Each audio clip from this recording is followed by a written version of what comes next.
That was my first and last mistake. I'm blue without your face. But what can I do? 'Cause I'm just a sinking ship, and you're just a pair of lips that I've lost in the moment. All I want is for you to come back. Now I'm caught in the middle of life, and I need.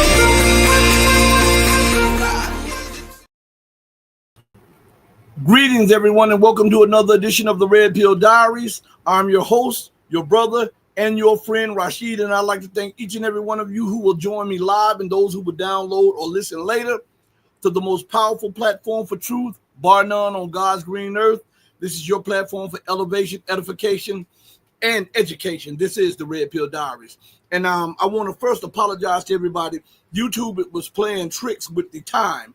First, they had it scheduled at 1 o'clock, then they moved it to 5, then they moved it to 7. And each time we checked in the main scheduling, it showed that the show was scheduled for 7 o'clock. But in the lead up, about 20 minutes before the show started, it said it moved it to 9 o'clock. So this is why we're having problems with some of the viewers or whatever. But these tricks, man, I mean, it's absolutely insane, the tricks that they play on everybody and how they try to destroy my audience and frustrate me and frustrate them. But listen, I'm not out talking foolishness. You don't hear me talking about the Kardashians. I'm not talking about basketball, sport and play. I'm talking about freedom, justice, and equality. I'm talking about educating the masses. I'm talking about things that are pertinent to your life, your livelihood, and your security. And they want to play games with this. This shows me beyond the shadow of a doubt that the powers that be of this world are afraid of truth, because truth exposes these demons who like to parade in the dark. It exposes them to light, and they will do whatever they can to try to prevent truth from exposing them. So let's get on with it, okay? Thank you all for joining me on this platform. I really, really appreciate it, all right? Today's show is titled Wars and Rumors of Wars, the Crashing World Order. Okay, now it is something. So I was looking at an article that came up today. And as I was reading the article, it kept going back to the so-called terrorist attack in Kashmir, in Jammu and Kashmir. It just kept bringing me back to that. So this article is posted today on RT. All right, and it's called Modi Inaugurates World's Highest Rail Bridge in Kashmir. And it says the crossing is part of a new train line connecting the region to the rest of India for the first time. Indian Prime Minister Narendra Modi on Friday inaugurated 2 railway bridges that are a part of a new link connecting the Union, so-called Union. It is, according to the United Nations, it's not the Union territory. It is an occupied territory. So that's a big discrepancy, and RT refuses to acknowledge it. But it says the Union territory of Jammu and Kashmir with the rest of the country. It is the first time he has been to the region since the deadly Pahalgam attack on tourists, which triggered a diplomatic and military clash between New Delhi and Islamabad. Excuse me. Very important that we address this, okay? Everybody hit the like button too. And I'm going to tell you why this stayed on my mind as I read it to you, okay? It says, during this speech on Friday, Modi highlighted the importance of developing Kashmir's infrastructure. The region has been a point of contention between India and Pakistan for decades. The prime minister opened the Chenab Bridge, labeled by Indian authorities the world's highest railway bridge, and Anji Bridge, India's first cable-stayed rail bridge. Both are parts of the Udhampur, Rinagar, Baramulla rail line project, a 272-kilometer long railway link that Modi hailed as Jammu and Kashmir's new strength and a testament to India's growing capabilities. Now, it's more to this, all right? But why did this article stay on my mind and it take me back to the recent so-called terrorist attack in Jammu and Kashmir. Now, remember when that took place. Salute to Joel. Joel Bradford is in the building. Listen, it happened around the time that the vice president of the United States was going there to hammer out deals with India and pull India out of Russia and China and the BRICS orbit, right? And they were offering all kinds of deals, the F-35, technology transfers, building plants and also manufacturing plants in India, and all of this went on. And that caused maximum exposure to the so-called terrorist attack that allegedly, and I don't know for a fact, that took 26 lives, okay, in Jammu and Kashmir. Now, Jammu and Kashmir had been predominantly, and I mean predominantly, a Muslim country. So for most of the victims to be so-called Hindu, it raised questions. I'm like, what? This doesn't make sense. So now I'm looking at this. Just walk with me for a minute and move all your preconditions and hang-ups out of the way, and let's look at this for a minute. So it took place in Jammu and Kashmir at the time of the vice president for maximum effect, world leaders and stuff. All of them issued out sympathy for India, right? Because it took place and it supposedly killed civilians. Now let's look at this. Ukraine. This is what brought it to mind. Ukraine in the last few days has recently attacked railways, right? Right? And they've done this to hurt the infrastructure of Russia and to also punish the civilians in Russia's regions, right? Because these rail lines were mostly used by civilians, right? Excuse me. So bear with me. And now we're hearing that they hit another one, and then there were more explosives found on other rail lines, right? So now the thing that came to me is that if this was a terrorist attack in India and not a false flag attack, why would they not target this bridge that was at the time nearing completion, right? Since it would have been a connecting point to Jammu and Kashmir to main India. Why would they go after civilians, which would not stop the connecting of that rail line, which will give India more access to the occupied territory of Jammu and Kashmir? Something's not right here. Because if these were so-called extremists or labeled terrorists by the Indian government, wouldn't they go after something more strategic? That bridge right there, and the other one that was connecting Jammu and Kashmir to mainland India, instead of a couple dozen tourists, so-called tourists in India. And has anybody questioned who were those tourists and what were they doing there? Huh? I'm asking, because it seems to me if you want to make a bigger splash and you want to attack a main article of Indian power and occupation over Jammu and Kashmir, you would have attacked those two bridges. Those two rail lines, excuse me. I keep saying bridges. Those two rail lines. All right? You see, are you seeing what I'm saying? But yet you go after insignificant targets. Man, this has all the hallmarks of a false flag operation. I'm sorry. I just cannot, I can't stomach that. Because if one were to just look at what Ukraine just did in the last few days, going after that would affect the Russian government, affect the Russian citizens, and affect Russian infrastructure, they went after the rail lines for maximum effect. And you're telling me that the people under occupation would rather go after 24 people instead of going after the symbol of occupation? When has that even made sense? Huh?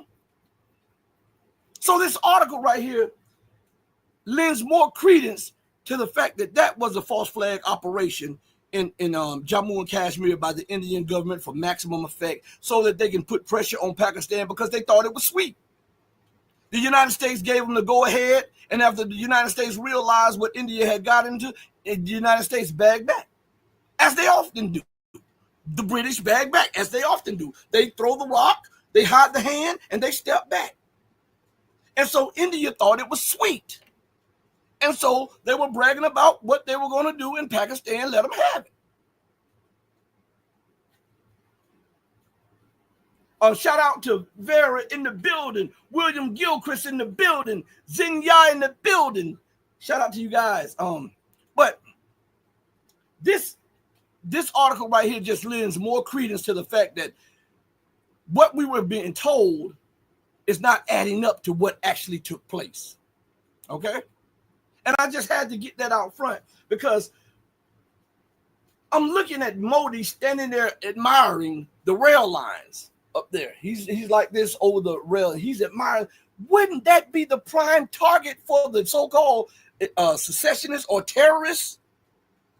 Then 24 insignificant, and I mean insignificant in the eyes of geopolitics, not their lives are insignificant, but insignificant in the span of geopolitics. You go after 24 insignificant people when you could have taken out two great symbols of Indian occupation of Jammu and Kashmir, and at the same time would have hurt Indian infrastructure and also caused it to have another bill to pay to foot to reconnect the bill. The rail lines. So again, everybody smash that like button also. This is what I'm saying. Everything that you read, don't believe. Sometimes that's why I'm not always the first one to try to report on something, because being the first one does not mean that you're going to be the right one. Sometimes it takes time to digest what is being put out there, because people miss certain clues, certain things, because they want to say that they were the first, or they want to say that they were one of the first people or first alternative channel or main channels to do it. Sometimes step back and look at the thing outside of your preconceived notions and look at all different areas of it so you can come out with a sound conclusion of this. All right, let's see. Chad Franklin in the building. And he says, let me go to the chat real quick. First of all, Joel says, salute, Rashid. Vera says, salute. Salute to you guys. William Gilchrist says, hello, Rashid and all. We say hello back. We don't say hello. We say heaven high. When you say hell is low, we say heaven high. All right, let's go to something else. Zinya says, greetings, Rashid, and I send greetings back to you. Chad Franklin says, didn't think about it like that. See, this is what I'm saying. That is a new wrinkle in the whole thing. Carlos Legs is in the building. Shout out. Let me put this up here.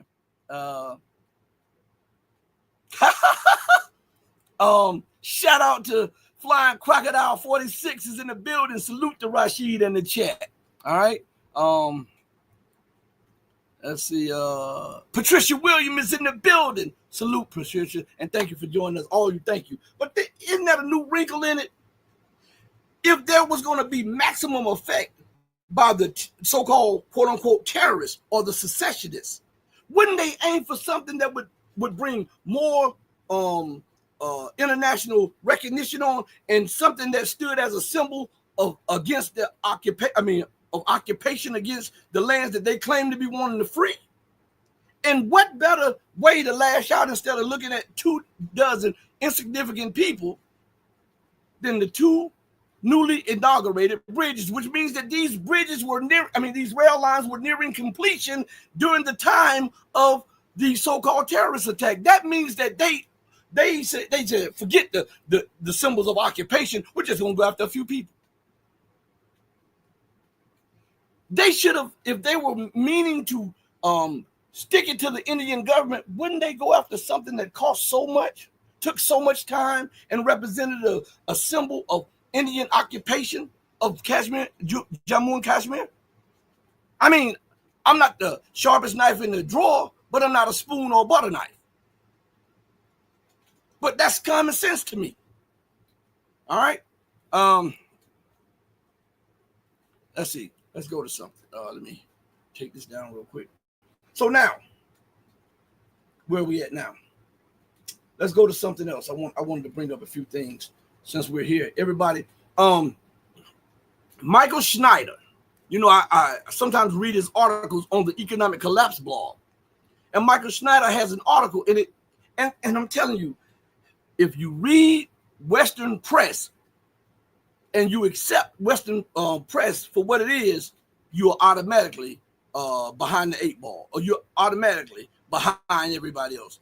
So I'm looking at the article, and I'm going to tell you what the name of the article is in a minute. I'm not going to read it. I'm just going to tell you the name of the article, and I'm going to show you how they changed the victim into the aggressor, and the aggressor to the victim. Now remember, concerning Iran, Iran has been compliant with the JCPOA. This has been ever since it was enacted. The people who stopped complying with it and never showed full compliance with it was the United States. And then after the United States walked out of the deal, her partners, France, Germany, and the UK, then folded up on their obligations to the JCPOA. And they started walking the same line of crap that America was slinging, okay? But all of the institutions that monitored this said that Iran was in compliance with the JCPOA, all right? And it was Donald Trump who pulled the U.S. out of the JCPOA, says for a better deal. I'm getting to something because I'm trying to make that gray matter hit, all right? The title of the article is this: Let's Get Real. Let's get real. So it makes people think, okay, now we're getting ready to get some facts here. All right. But listen how this is phrased. Because the way they phrase things, remember in high school, I don't know if you guys get it today if you're younger, but they when I was coming up, they taught you construction of a paragraph.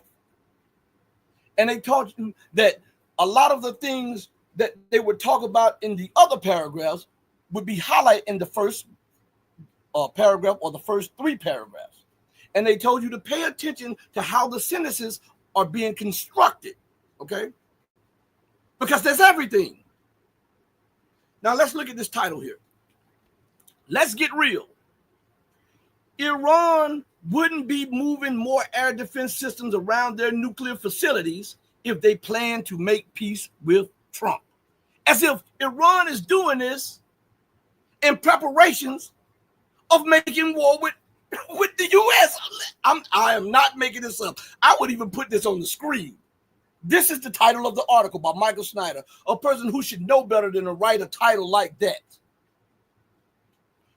Let's get real, meaning everything else is fake. The U.S. pulling up out of the JCPOA, all of the Western nations shirking their responsibilities in the JCPOA. The threats against Iran at the when Iran says that, listen, we're going to stay compliant with it, but we're not going to bow to your dictates. Iran saying that the sanctions are illegal. All of that is fake. Iran wanted America. Look, we don't want war, but we're not going to run from it either. You're not going to punk us. You're not going to cower us. We're not going to let you strip us of our international rights, the same rights that you have enjoyed for 50 plus years. We're not going to say rules for thee and not for me. So all of that is false, according to this headline of this article. Let's get real. So everything else is fake. Then it says Iran wouldn't be moving more air defense systems around their nuclear facilities if they plan to make peace with Trump. They had already made peace, not with just Trump, but with the Western world, by submitting to the JCPOA, the very deal that Trump pulled out of. Remember the other international obligations that both he and Biden and Obama and the presidents prior to them started pulling out of when they thought that they had total global hegemony over everybody? One president after the other started shirking their responsibilities on international treaties that were signed prior to their arriving in office. And show me. I want anybody to point to where I'm wrong at. Okay? So, Iran was found in compliance, even with all of the Western pressure, compliance with the JCPOA. Nobody ever sanctioned the United States for violating its obligation in the JCPOA. No one sanctioned Britain for shirking its responsibility, Germany for shirking its responsibility, France for shirking its responsibility. And what's ironic is 3 of the 4 that I just named are nuclear powers who have nuclear weapons.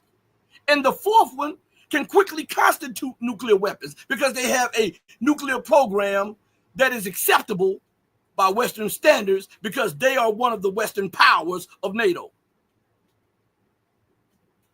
See, bizarro world. I just saw something in the chat real quick that goes along with it. Bizarro world. All right, flying crocodile, yes. Seems to be the way of our new upside down, inside out world. Reality is out the windows. I'm trying to tell you. That's why I tell you, in their world, in is out is in, up is down is up. It is the Orwellian view of things, and I call it bizarro politics, the opposite Superman, right? Where his world is backwards, and everything in Superman's world is just out of whack, when in reality, everything in his world is out of whack. All right? It says, Iran wouldn't be moving more air defense systems around their nuclear facilities if they plan to make peace with Trump.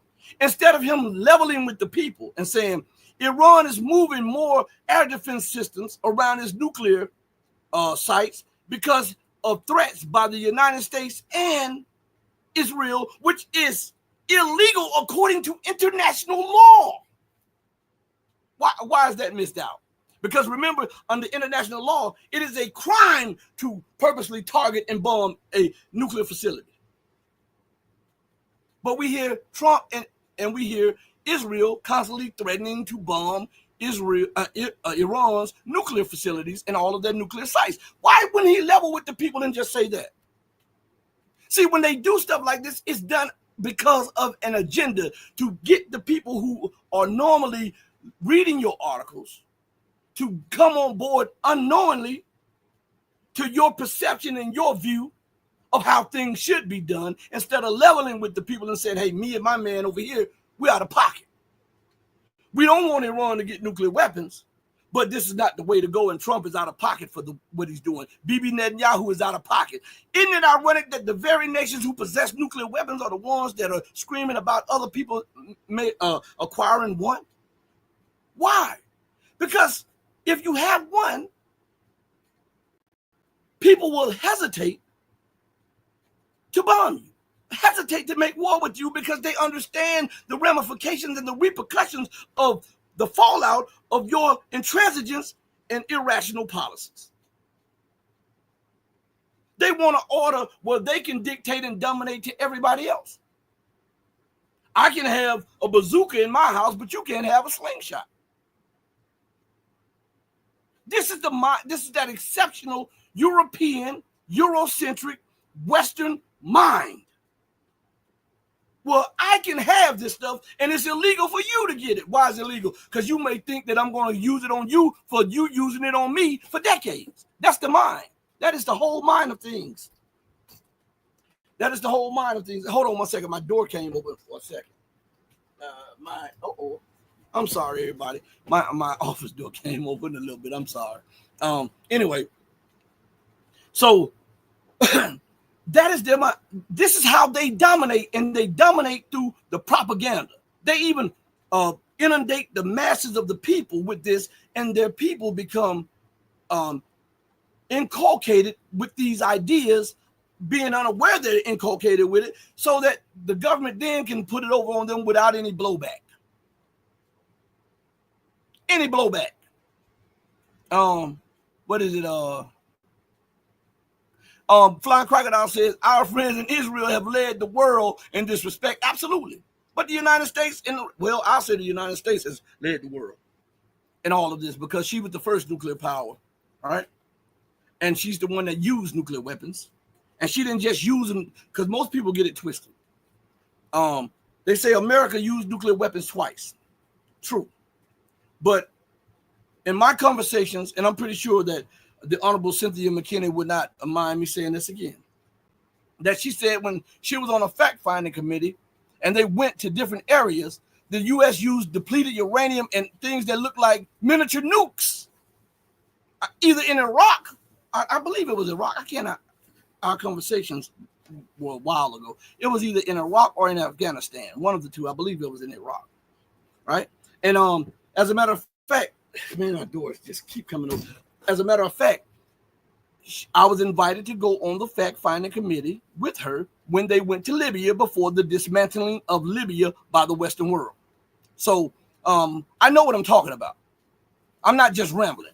I want you to just listen. And my son just came here. Thank you, son. Close the door for me. Thank you. My son just came to close the door for me. Okay, I guess he was walking in the hallway and he saw my door come open, so I appreciate that. It says, Flying Croc, Joel says, Israel don't want that smoke. Israel don't want that smoke with Iran unless America's with them. Absolutely. Well, America and Israel and the UK are one and the same. They're one and the same. Who do you think deposited Israel there? Huh? Who do you think keeps the legitimacy of Israel? Who do you think funds Israel economy would have collapsed long ago had the U.S., the U.K., and the EU not been funneling money into Israel? How do you think Israel maintains its air force, its navy, its army? It's because of the Western weapons. Germany will give Israel. Let me tell you something. These people are so crazy. Let me tell you how this kickback works. Okay, Germany produced 6 Dolphin-class submarines, top-of-the-line submarines for Israel. Sold them to them, I think, for $5 billion or something like this. Here's the kickback. Israel didn't pay for the money for it. Israel signed a paper, and then it was put on the back of the German taxpayers to fund that. The same with the United States. They do the exact same thing. They say, oh, Israel is buying X amount of weapons. And Israel signs the agreement, and then the United States has these stipulations in there where then they become grants. But somebody has to pay for it. Who pays for it? It's the citizens of America. When the UK does it, who pays for it? It's the citizens. And they use this front so that you don't understand that they are funneling money and weapons to Israel for little to no cost to Israel, but the cost is put on the back of the country that is funneling the money there. Funneling the weapons there. That's how things work. Flying Crocodile says Trump's FBI finger puppet, Bongio, is the latest gatekeeper. Says we can trust him. That there is nothing to see in the Epstein files and that he did kill himself. Now, check this out. That comes up, right? Who was the only channel that was saying that, bringing this Epstein files up? Be honest with you guys. All of this is news around the internet. But be honest, what was the only channel talking about this when nobody else was and asking the question? Because I saw a lot of these alternative media. They was, Trump is going to release the Epstein files. And I asked you guys on this channel multiple times, why have they shut up? Why have the alternative media shut up on this matter? And why haven't the files been released? Could it be, and I posed the question, could it be because he is in the files and maybe it's too much to redact at the moment? Huh? I asked you guys that. Go back and look at the shows. And now Elon brings it up and it's all over the internet and all over X. And I'm the one that was saying it. Huh? Tell me if I'm wrong. Shout out to Goldmo 244. What it says, Russia also don't want Iran to have nukes because they like Israel and don't want them destroyed. Russia is no ally or China. Well, this is what it is. No, listen. When it comes to Russia, you got to understand 2 million of the 5.5, 6 million so-called quote unquote Jews, which are Khazaris, are from Russia. So Russia has its own fifth column of the Zionists there. and they have to deal with them like that. And so Russia and America both have an interest in keeping Iran from becoming a nuclear power. And let me tell you why. Because right now they have a monopoly. Even though we have other nations with nuclear weapons, they have a monopoly on nuclear weapons in the thousands, right? And so they are still considered the great powers because they have an advantage over everybody. And when people have advantages over everybody and it has been to their benefit, guess what? They want to keep that benefit, that edge over anybody. That's why you see athletes that have dominated in sports so long. And then they see these up and coming guys. And they say, oh my God, these guys are athletic. And then before you know it, you find one of them taking steroids, PEDs or something like that. And you're saying, I thought it was more moral. They had an advantage. And now they want to keep that advantage. It's not that they were cheating to get where they are. What they were doing is trying to maintain where they are, head and shoulders above everybody else. You have to apply that also to geopolitics. Okay. Let's go to Keith Stone says, the United States of hypocrisy, lunacy, arrogance, ignorance, and stupidity will get their way, but will regret it. Hopefully, DC will be touched by it. Irrational policies from irrational people. Absolutely, that's a mic drop moment because I always say that. Boom, mic drop moment. Gomo said, Jewish supremacists need to be called out, not Zionism only. Absolutely. Absolutely. I agree with you. You and I have no argument here. I absolutely agree with you on that point. Beer Break One says both Iraq and Afghanistan depleted uranium use. Absolutely. See? It said that was the cause of vets coming home with Gulf War syndrome. See? I'm not making this stuff up. He says, Gomo says, alternative media never criticized Russia and China either. What alternative media? Well, you must not have been here then, because I called it straight down the middle. When they're out of pocket, I'll call it. Matter of fact, I get hit from all sides because, and then YouTube still, if I get 30, 40 subscribers, YouTube take 29 of them. And then they'll take me out of the search engine because I'm calling it out. Have you ever noticed they don't invite me to the big parties? Have you ever noticed that? There's a reason why. Because I am not in the business of kissing anus. Okay? Let's see. Vera says elephant in the room. Yeah. Venom says, yes, we do. Yes, we do. Like 2 to 3 million. Absolutely. Let's see. Let's go down. Gomo says Russia also sold Syria and pushed Assad to the Gulf and pushed Iran out and then let them even use Syria gas to make money. Yeah, that's true. That's true. And in a certain way, that is true. I already discussed all that. I did a show. If you want to, just go back and look down there. And it's a headline. I forget the headline of the show, but I went into depth on that. So I call it out. And that's why people get mad at me, because they don't know how to take a person that deals with you straight up. I look you in your eye and I say what I mean, and I mean what I say. And I think that's the best kind of person to deal with, because you always know where you stand with that person. And Flying Crocodile says this: Elon is being very disingenuous. Stop right there. Let's stop on that point right there. Elon has always been disingenuous. He is not being, he has already been. He's been that from the beginning. I've been saying that from the jump. How do you think he's gotten his fortune? It's through the alphabet intelligence agencies. How do you think his father and the people that his father worked with got wealthy? It's because of the cooperation and the relationships through all of the world alphabet agencies. They were a part of the apartheid scheme in South Africa. They like the what is it, the Margaret Sanger thing, the Planned Parenthood and stuff, the eugenicists, they're all a part of that. Bill Gates, all of them. I've been saying it from day one. So that part, Elon is being, he already was and always has been very disingenuous by pretending that he is just discovering the Trump Epstein links. He's trying to cover his behind a little bit. And he's trying to set himself up as the moral compass. When he probably did, if he hasn't done as much dirt as Trump, he's not too far behind him. It has seen the light of day previously, and there ain't no way he didn't know. I don't trust Musk. I don't trust him either. I'm with you on that. So let's see. Let me jump down.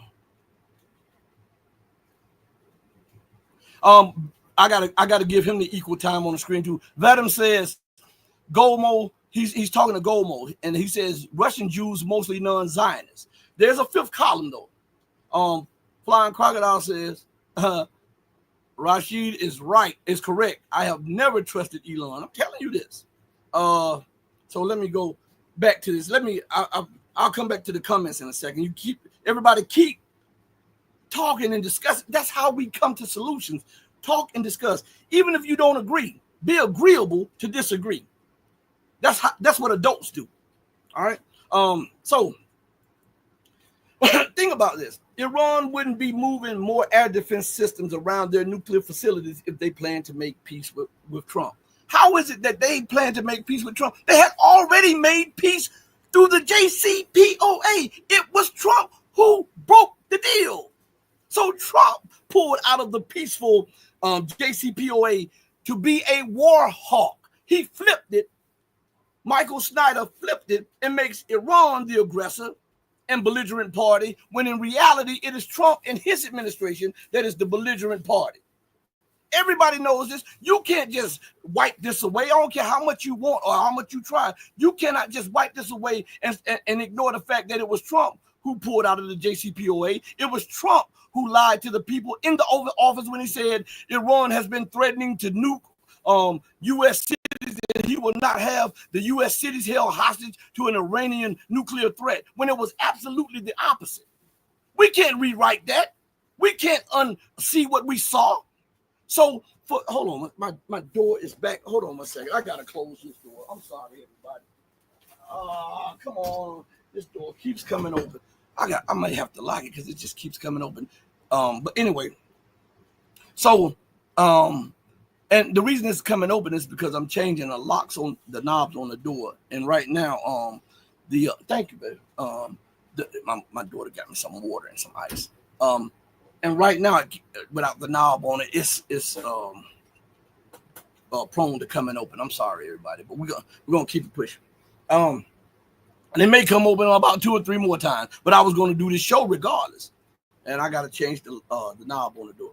But I want to go to something that Michael Schneider says also that is not pertaining to this, and he says this, right? And I haven't read the article. I just saw the headline, and the headline says 10 signs of the tremendous economic suffering that is quickly spreading all around us. And in this article, let me click on something.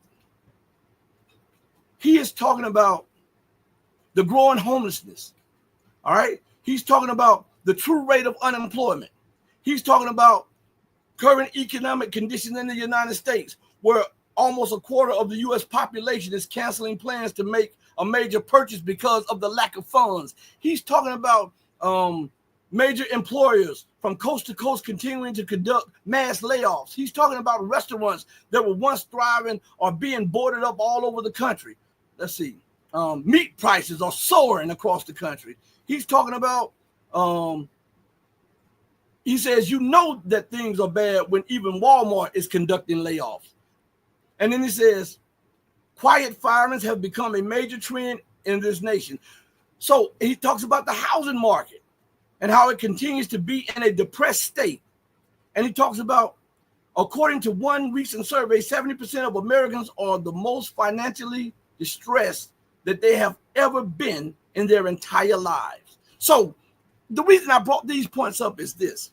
How in the hell can you justify a military buildup? How can you justify transferring arms and money to Israel? How can you justify all of these NGOs across the globe destabilizing everybody? And it takes funds to do that and to maintain that. And how can you justify arming Ukraine in the Ukrainian war, stoking tensions in the South China Sea and in the Taiwan Strait, stoking tensions on the Korean Peninsula and all across Africa? Because this takes money. And all the while you're doing that at home, everything is going downhill. See, I'm telling you, the policies of America has made America susceptible to revolution. Because the people are going to think about the all of the things that they used to have, the freedoms, the so-called freedoms that they used to have, and all of the things that they used to enjoy. And this will make revolution rise up from the midst of them, where everybody wants to divide the country up into their portion so that they can do what they want because they don't want to deal with that portion. We see all of that right now. America's coming apart at the seams. She is so focused on her abroad that she has left lacking her home front. And as that old African proverb says, and I often quote this, if there is no enemy within, the enemy without can do you no harm. That's why your scriptures tell you charity starts at home. Then it spreads abroad. You've got to look out for the people within your own borders first.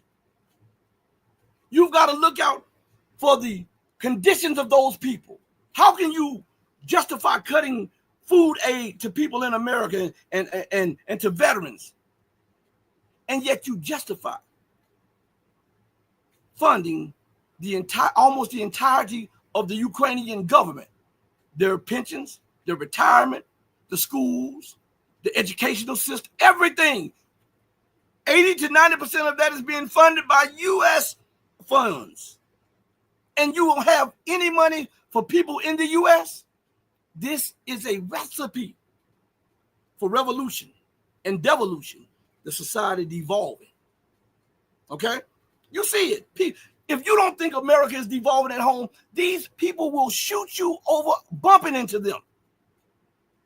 These people will stab you for saying, hey, man, or hey, girl, for walking up on that door, knocking on it. Walking up to the door, knock, knock, knock, boom, they'll shoot through the door. If that is not a devolution in the mind of people, you tell me what is. Because listen, as I often say, education is what civilizes you. Education is what maintains civilization, the proper education. Education is what enlightens people for the progression of the future of the nation. And when you start destroying the educational system, which is the number one fall, one of the falls of America, her dollar and her educational system are two of the main pillars of American power, of American exceptionalism. And we see that nations are tired of the dollar. And we see that there's not a great influx of foreign students to get into America anymore because the educational standards have declined to such a state that it's madness across America. They don't even know how to write in cursive.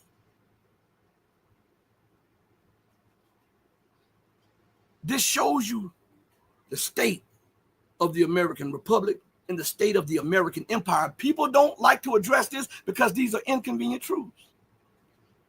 How can you compete with China when they are graduating top scholars and tiers of scholars in every different field, millions of them a year, and your dropout rate has gone sky high? Because people are not being fulfilled in the educational system. You talk down to one portion of them, and then the other portion that you talk to, you don't even elevate them to a position to where they can compete because you don't give them what is tangible, what is real. You give them this make-believe history. You know, people say, and I agree with this,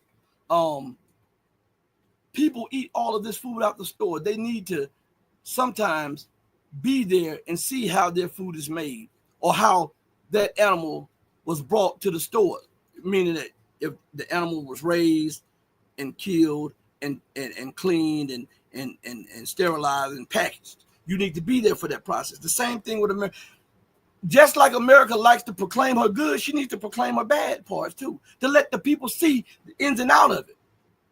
If you try to hide the bad, it's just going to metastasize.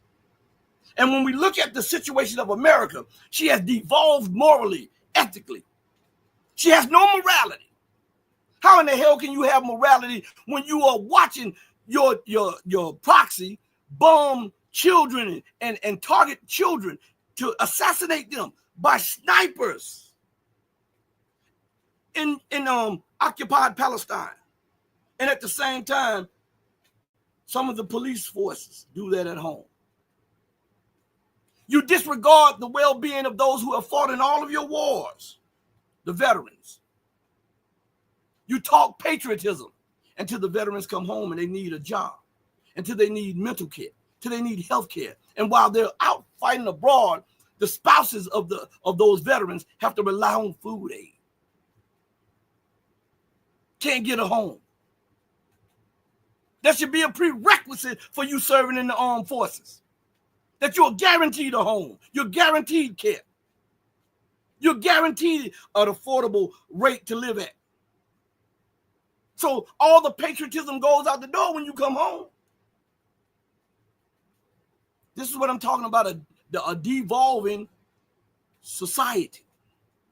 All right? Let's see. I see you in the chat. You guys keep up the good work in the chat, okay? What I just saw something. William Gilchrist says their spending purpose, where the money goes is where it then does not, and how much further yours no longer goes. Absolutely. Let's see. Flying Crocodile says education seems to have become focused on acceptance of majority consensus narratives rather than the necessity of exploring and questioning ideas and the status quo. Boom! Mic drop moment. That's gonna have to stay up there for a minute, okay? I'm gonna have to leave Flying Crocodile stuff up there for a minute, right there, so everybody can get a taste of that. All right. So in this thing here, let me go back. Let me go in this article. Let's read a little bit of this article to see where it's coming from. Michael Snyder says, I'm so tired of hearing that everything is fine when everything is most certainly not fine.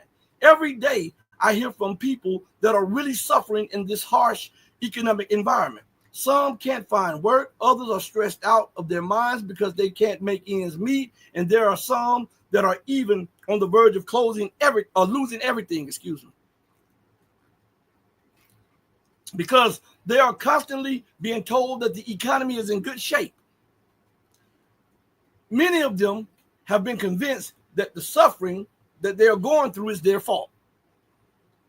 I know that's right. Of course, it isn't their fault. Economic conditions have been getting worse for the bottom 90% for many years, and that is the primary reason why the Democrats lost the election last November. See, here we go with party politics, right? I'm neither Democrat or Republican, and I don't care one way or the other about them, okay? And it says, if economic conditions were improving, they probably would have won that election. But, well, they're devolving right now, too.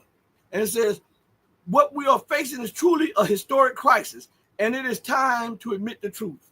The following are 10 signs of the tremendous economic suffering that is quickly spreading all around us. Number one, homelessness in the U.S. is at the highest level ever recorded, and the state of California is leading the way. Stop right there.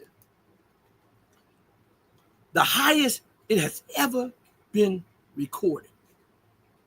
And yet you have money for reconstruction after destroying nations. You don't reconstruct homes and buildings here, but you have a building fund to reconstruct buildings that your bombs have dropped on to further enrich the military-industrial complex. And while you're doing that at home, millions are homeless. How much sense does that make? How long do you think that it can go on without people getting pissed? And without people who feel like they are losing everything, even their say, without them starting to get with other people and saying, we've got to stop this, right? I'm just warning you that I hear the conversations constantly. That people around the country, they're fed up. And they're becoming more and more exasperated and hopeless about the situation. That's what brings us closer and closer to war. Because America understands, the top leadership of America, they understand where we are economically. Don't believe that they don't. They do. This is why they're picking wars. They believe that if they can use a pretext to bomb Iran. They thought that they would be able to defeat Russia. And if they could defeat Russia, then they could still hold the reins of economic power. Now they're finding out something different. It just accelerated the decline. Now they're feeling that if we can stop Iran, because Iran is building that north-south corridor to be able to use, I think it's through the Caspian Sea or through the Black Sea, where you don't even have to go out through Turkey's, because Turkey controls your entrance and exit to the Black Sea. Well, you don't even have to go through that. And they also are a major part of the BRICS now, the Belt and Road. So America says, now we can kill multiple birds with one stone if we continue to harp on this nuclear threat, this made-up nuclear threat. Then we can justify bombing Iran, even if it costs us a major fallout with other people. Once we subdue Iran, this is their mind thing, that they will subdue Iran. We can control Iran's oil and gas reserves. We can control all of the resources that they have. And then most of all, we can control everything from the Malacca Strait all the way through the Arabian Sea, through the Persian Gulf, all the way around through the Red Sea and the Mediterranean, and upwards in the Black Sea. We can control those routes. Excuse me, those water routes. We can control the land routes. That old Silk Road route, which China is trying to bring back to life. And then we can control, if we can control the water routes and we can control the land routes, we can control China's economy, which means that we can live another day economically. So if we hit Iran, if we go and hit China right now, we've war gamed this scenario over 20 plus times and we've lost at every moment. But we war gamed these war games against Iran and we've lost 70% of the time. So there's a 30% chance that we can beat Iran. And if we have to, we might employ low yield nuclear weapons.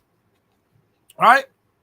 And then if we can subdue Iran, we have both Russia and China's underbelly. And we also have India and Pakistan's underbelly. India doesn't think like that, though. They think the West really wants them as a counterweight to China. No, they want you as cannon fodder. But their goal is to subdue any and every power that can challenge U.S. hegemony. Okay? So let's go further. I'm not going to read everything. I'm just going to read some of the points. Number 2, according to the report that was recently published by CBS News, the true rate of unemployment in the United States was 24.3% in April. Now, 24.3%. If that is the case, that means there's 1 in every 4 people in America is unemployed. 1 in 4. That's crazy, right? But this is the land of the free. This with her great economic prosperity. But the reality of it is a declining, devolving empire that will soon collapse. And the burden and the weight of the collapse will crush the republic. Will crush the republic. It says, number 3, it says, due to current economic conditions, almost a quarter, just like I said, with a quarter, 1 in 4 is a quarter. A quarter of the people are unemployed. That's 1 in 4 people. So number 3 says, due to the current economic conditions, almost a quarter of the U.S. population is canceling plans to make major purchases. That means that they don't feel that they have the money for, or if they have a little extra money, they want it for an emergency because they think that an emergency will happen. Huh? Is Jamie Dimon saving his money? Are all of those people who have been enriched by government welfare? Because when the government bails out banks, that is corporate welfare. That is a transfer of wealth from the poor to the rich. And that is an added tax on the back of the American people or the taxpayers. They don't tell it to you like that, do you? You know how they pacify you?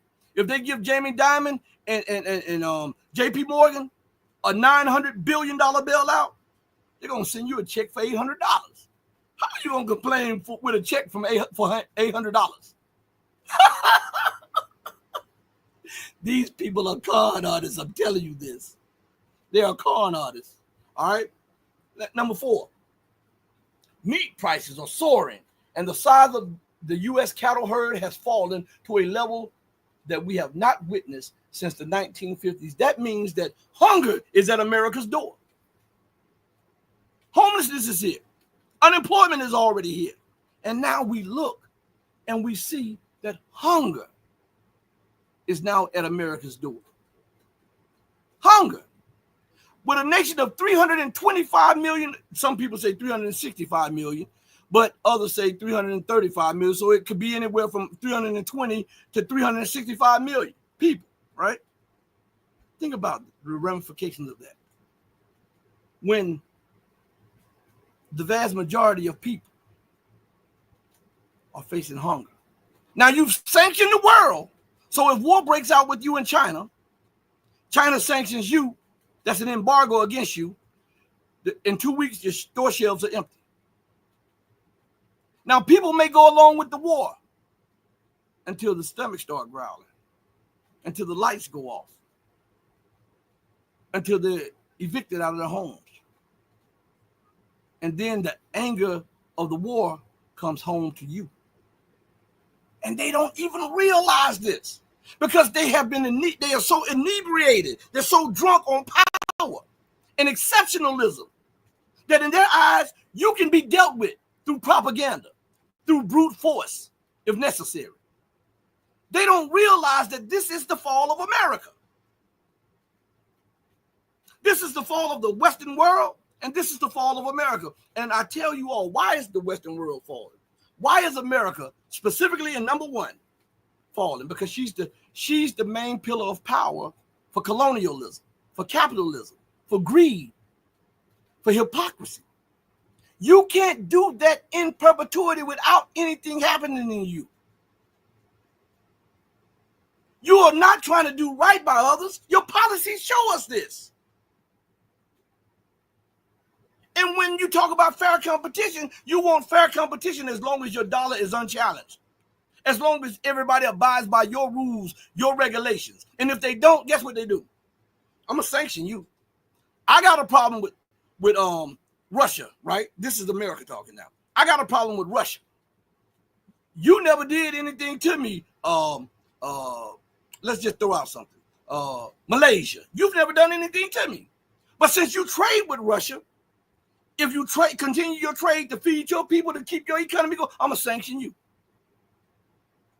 And if you trade with China, I'm going to sanction you double it. And if you trade with Iran, I'm going to sanction you again. That is childish thinking. That is, if you don't play by my rules, I'm taking the basketball and I'm going home. And nobody ever thinks about that.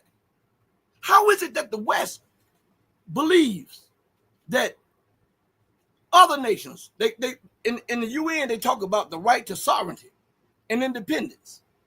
And then when a nation exerts their sovereignty and independence, the US and the West, right? They sanction you on being a sovereign, independent nation or leader. Well, we're gonna up these sanctions because we have a problem. Well, I don't have a problem with Russia. Well, I don't have a problem with China. I don't have a problem with Mali, Burkina Faso, Niger, South Africa, the Congo. I don't have a problem with Brazil, Chile, or Argentina, or Venezuela. But because you have a problem, you want to hold my economy and my nation hostage. That's childish thinking.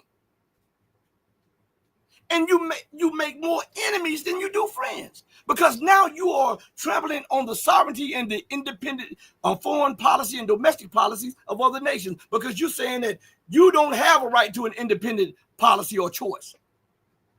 You must submit to what I say, or I'm going to sanction you. You must submit, and you must sanction Russia, even though Russia never did nothing to me, because I said it. That is taking the sovereignty and the independence from that nation and putting it in your hands. That's why the world is moving towards another order, because of that. That's unjust. That's not right. That's not sound. That's not godly. Let's go back to it. Let's go down here. I'm sorry, this thing is jumping, so if whatever I click on, that's the one I saw first, okay? It says, Flying Crocodile says, Rashid is 100% correct. Veterans need to be looked after and respected, absolutely. So they're good enough to be mean and become handicapped, right? And to die for your policies, but they're not to be looked after. It should be in the code that they should be entitled to a house. I'm talking about paid for when they come back from war zones. They should have a certain standard of living. What could be more patriotic than that? To show them, not talk it, but to show them that your life means this to us. And we're not just using you as cannon fodder on a geopolitical board to advance the interests of corporations. I'm just talking. All right. Gilchrist says, the social conditioning and appeal to conceit of education. What better way of qualifying who is clever than by quantifying what makes them so? China is a brick wall for them, as you better believe it. It's a brick wall with spikes in it. All right. William Gilchrist says, same here in Ireland, Rashid. The proverbial fuse is lit, and it's now merely when it hits the chart. Oh man, what you talk? I've been hearing this. Listen, America is so focused, so far away, that she refuses to take the temperature of the people here that are sick. And when I mean sick, they're sick and tired of them being ignored, being pushed to the side, hushed up, and exploited. This is the fuse that will soon blow, and you're going to have revolution. And all of this is because she refuses to do justice by people. She talks international freedom, but she does not live up to it. What is that old saying? Talk is cheap, right? Well, if that's the case, then the UK and the US, man, they're the cheapest people on the planet. All right? Let's go to something. Number 5. Restaurants that were once thriving are being boarded up all over the country. In fact, Hooters suddenly shut down 30 locations yesterday. Whoa. So if this shows you how bad it is. Hooters, when you come in, the waitresses are half naked with the bosoms hanging out. So it's gotten so bad where men won't even go to Hooters. Man, that shows you the state of the American economy. It's number 6. Major employers from coast to coast continue to conduct mass layoffs. For example, Procter & Gamble just announced that 7,000 of their employees will soon be hitting the bricks. Number 7, you know that things are bad when even Walmart is conducting layoffs. It isn't just social media giant and life science startups laying off tech workers in the Bay Area. Walmart, the country's largest brick and mortar retailer, is now cutting up to 106 staffers of its own. The Arkansas headquartered giant revealed the layoffs in a May 23rd WARN document filed with California officials as required by the Worker Adjustment and Retraining Notification Act, writing that some of the 106 office workers who report to San Bruno offices could relocate or find new work at Walmart. But for those who don't, the layoffs will be permanent. I'll tell you what. Number 8. All right. Number 8. Oh man, number 8. This is Beer Break. Before I get to number 8, Beer Break says something. Grunt Proof Channel had a good message this morning, but the Constitution saying I think you've been this morning about the Constitution saying no standing army during peacetime. But every year the NDAA is reauthorized with $1 trillion right for thieves. Hey, let me leave that up for a second, okay? Beer Break, I'm gonna leave that up for a second, okay? So number 8, quiet firing has become a major trend in this nation. In fact, one recent survey discovered that 53% of U.S. companies are using quiet firing to push employees out in 2025. Companies are quiet firing employees to trim staff without having to make severance payouts. See, that's what I'm saying. They don't value lives. They don't value employees. They don't value. Man, this cannot lead to nothing but revolution. It says companies are quiet. It's supposed to say quiet firing employees to trim staff without having to make severance payouts, or as a way to tamp down negative press or public perceptions associated with layoffs. Man, that's cold-blooded. That's cold-blooded. Let's see. Joel says they managed to keep this house of cards propped up for a long time. The collapse is going to be biblical. People better wake and get prepared. That will stay up for a second. That will stay up because that is a boom mic drop moment there. And it says the housing, number 9, the housing market continues to be in a depressed state at this point. See, while everybody's talking about Ukraine and everybody's talking about the possible flare up with Iran and China, you know, and they do it individually and, you know, they don't connect everything together. They refuse to look at what is going on at home, which is speeding up the policy initiatives. Because I know some people say, this is not even making sense what America is doing over here. When you have played the time and you have become desperate, this is what desperate people do. You know, there are people who are very desperate, right? That they like they have a bill coming up, the rent, and they have 2 weeks to count the funds to pay the 2 previous months in this month, right? And they have no way of coming by getting those funds. They become desperate, and their thinking is no longer rational. They're trying to hustle up something, anything that can get them to the point where they are to maintain their living conditions, right? They don't want to fall out of that living standard, that condition. The same is with America. The same is with the West. They have become desperate, and they're trying to find a way to keep the dam from breaking, because we see fissures all in the economic and political dam across the Western world, especially and specifically in America and the UK. And what they're doing, they're trying their best. They're putting chewing gum on each crack as if that's going to stop it. They're putting Band-Aids on there and the water continues to seep. And what they don't understand is that they're building up the pressure on the other side, and all of these fissures and cracks. Once that pressure builds to a certain momentum, then guess what happens? You can't hold the water back anymore. The dam, bye-bye. This is where we are.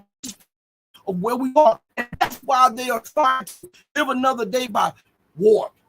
Order through chaos. They are creating chaos. They are setting the world on fire, hoping that they can burn if the economic order goes down, because they want to maintain it. But if it goes down, they want to burn the world down so that they believe that they'll be in a better position to rebuild it and fashion it again after their ideas. That's the mind of the lunatic. Okay? So, hold on 1 second. My phone is ringing. Hold on 1 second. Hold on. Give me.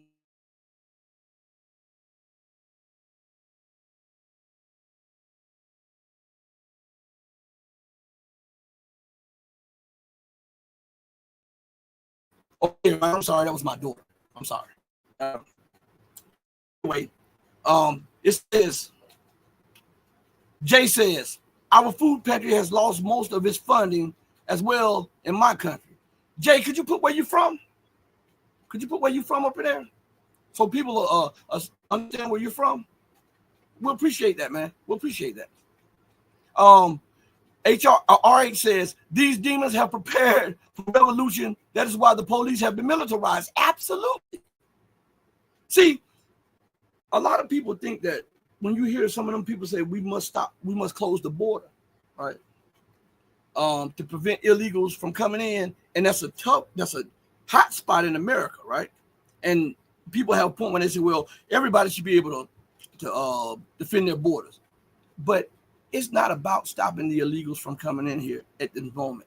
It's they're putting them there to contain what is going to happen in America. And while this thing blows up in America, they don't want the Latin American nations to come up through that border and give them a taste of what they gave them for decades upon decades. This is what that is about, that border thing. This is why it has become so pronounced today, because they understand what they did. See, when a person is guilty of something, you might forget it, but they don't. And they'll be thinking, oh, that person is talking about me, or that person is planning to come against me, or that person is doing this. But in reality, the person is not planning on anything. But America, she has to pay for what she's done. Matter of fact, let me share something with you. Let me go to this real quick, okay? All right. So listen to this. As much as they've tried, economies around the world are trying to tariff-proof their economies, but to what degree can they do this? What kind of moves do you think that people need to be focused on moving forward to see developing and the developed economies, how they could be dragged into this further? Yeah, unfortunately, this has a ripple effects for frontier markets where I work, and 50% of my work is in Africa, and a lot of African countries are still dealing with the after effects of COVID, unfortunately, and not to even mention the cut from U.S. ODA that's focused more on soft power, but this is a ripple effect across the board. So the critical minerals that are coming from Africa that are being processed in China that are being used for consumer industrial products, the fact that these products are not being shipped because of these tariffs, some countries who depend on these revenues, tax revenues, are being affected because they can't support social services, that sort of thing. You know, Nee, a lot of concern that there could be a global recession. What do you think folks should be looking for?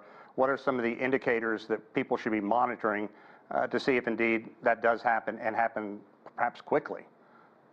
Yeah, well, I mean, look, it's, what do they say? Once the U.S. sneezes, China may catch cold, that sort of thing. I don't think I said it right, but the indicators are obviously U.S. is the largest consumer block in terms of consumer spending. China is trying to change that. A few years ago, you see, you saw the CCP trying to incentivize its citizens to buy more goods to produce, if you will, more consumer economy instead of just focus on economy, export economy, right? Right. So it's a glass half full type of thing. Whereas China was prepared for this, but they didn't. They expected this, but they were also expecting some of their citizens to sort of pick up the slack, right? Yeah. So I think going forward, what you're going to see is, I don't see this going on too long. I see certain countries that don't have bargaining power will strike a deal, if you will. Yeah. And one thing that really strikes me in this uncertainty and the influence of trade policies and business investment, you said you do a lot of work on the continent of Africa. The Lesotho, we kind of profiled that small nation recently. It imports like $2 million worth of stuff from the U.S., but sends a couple of $300 million, mostly in apparel over there. And it's being hit in a very punishing way. So when you see this trade imbalance that the Trump administration likes to cling to, what's the problem with using that as a benchmark for everything moving forward?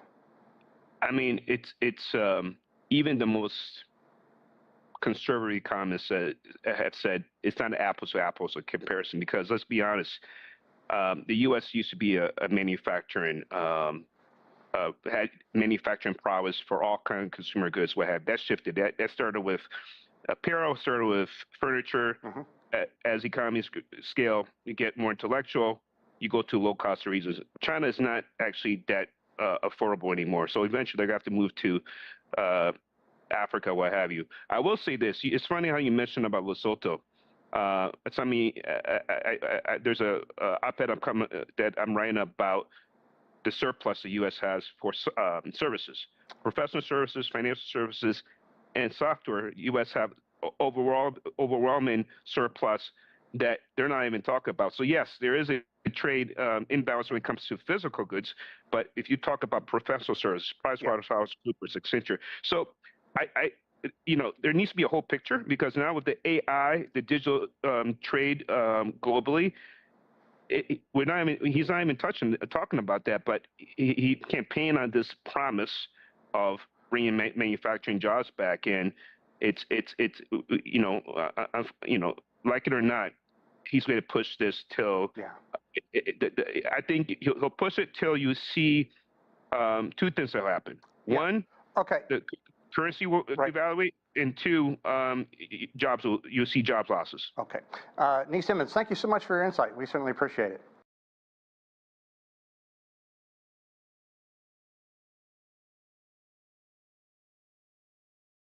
What did we see? I was reading an article from the Economic Collapse blog. We see exactly what that guy described it with: currency dying, collapsing, and we see job losses. Isn't that what's going on right now? All right. Let me go to something. Hold on one second. I saw something up here. Says someone says hold on one second. Leroy says, please don't say revolution, Rashid. I don't want you to go missing. I feel safe when I see you. I'm not going missing. Listen, they can only do what they can do. If it's not God's will, and if it's God's will, then hey, it is. But one thing about me, I'm not scared of death, because that's a place we all got to go. Let's see. This is Rashid. What do you recommend? Rashid, what do you recommend that we do in order to be prepared for the collapse? First of all, this is the most important thing. People say get gold, get silver, get Bitcoin, get this, get that. I'm going to tell you what you get. And this right here is the savor. Get right with God. Number one, get right with God. If you're not right with God, you can have gold stored up to the moon. You can have Bitcoin stored up to Pluto. It won't benefit you. Get right with God. That's number one. Number two, tell your family you love them. And look at and do a real appraisal of yourself and your standing with your family. Because they won't make it. And you want to let them know right now how you feel about it. And try to mend some broken ties with people. Get yourself right. Then we talk about this. The next important thing is food and water. Gold, silver. You can't eat gold coins. You can't eat silver. You can't eat Bitcoin. You need food. You need water. You need medicine. You need lights. You need stuff like that's what you need after getting right with God and getting yourself right with yourself and your family and your friends and people around you. All right. Because when you get right with people around you, it builds community. So when things go bad, you have a system here of people that are with you. Okay. You get your food, your water, your medicine, and everything that you need. Then we talk about, for the poor man, we don't even talk about gold. $3,000, $4,000 of gold is too much for a poor man or a middleman or woman. So you got to go to the poor man or the middle woman's gold, which is silver. All right. Now, if you can afford gold, then more power to you. Silver. Some people, silver is out of touch. You maybe copper. And if you can afford a few cryptos, I wouldn't invest my savings in all of. I have crypto. I have gold. I have silver. I have copper. By the grace of God. But I wouldn't invest huge amounts. I would be getting myself prepared for.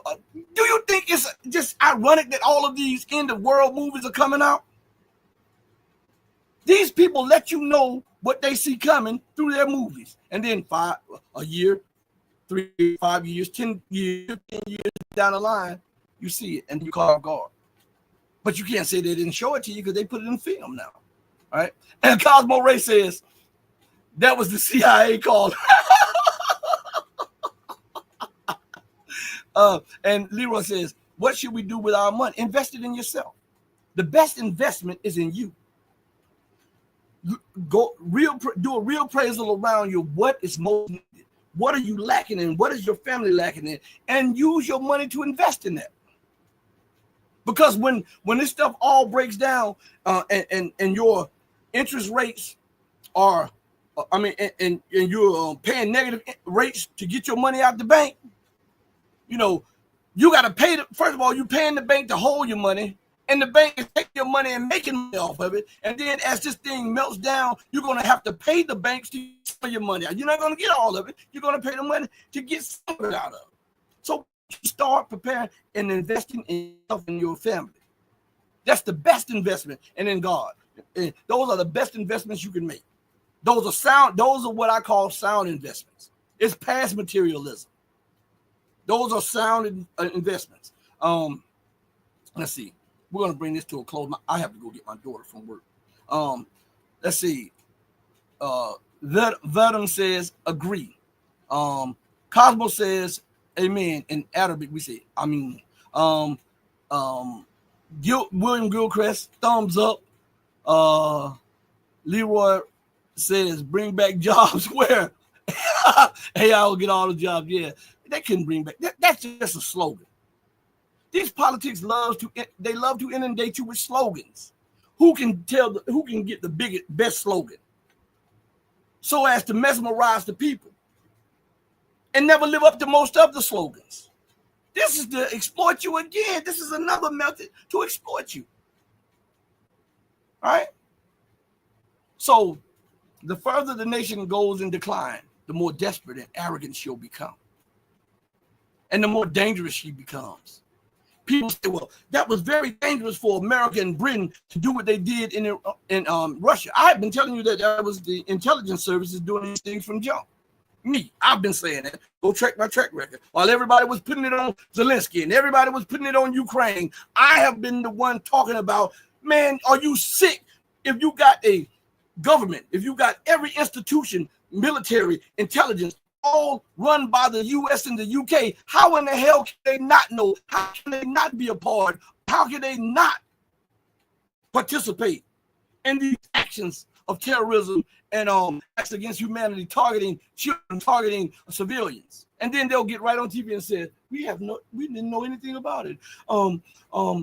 Human rights, we're respecters of human rights, all while wiping out populations. Orwellian, right? Bizarro world, right? That's what they do. Flying Crocodile said, we are all God. God lives through us. That's right. But there's a supreme one. Once you tap into the God, God, we're all gods. We're good gods. Some of us are bad gods. But there's a supreme God that flows through all of us. Make the connection before it's too late.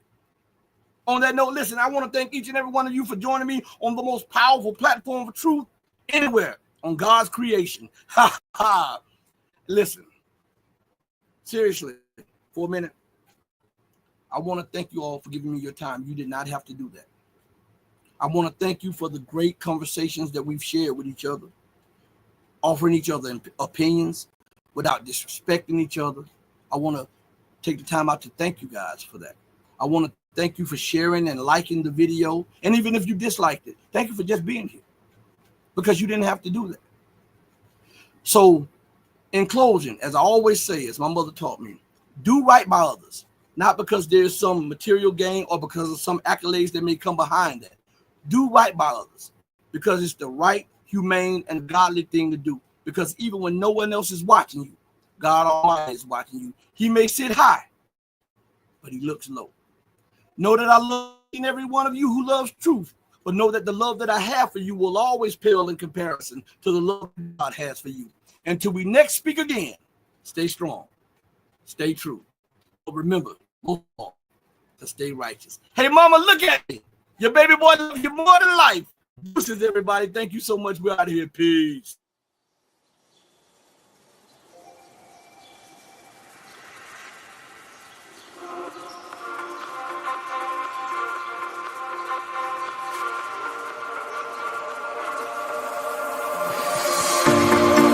Told you to walk away. That was my first and last mistake.